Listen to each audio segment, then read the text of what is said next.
Let's see the accuracy test.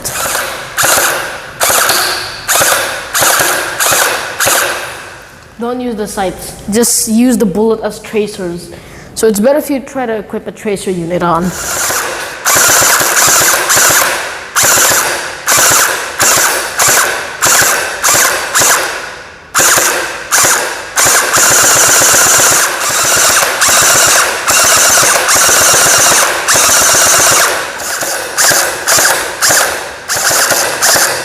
Right, so now let's do a damage test. Let's just use cardboard.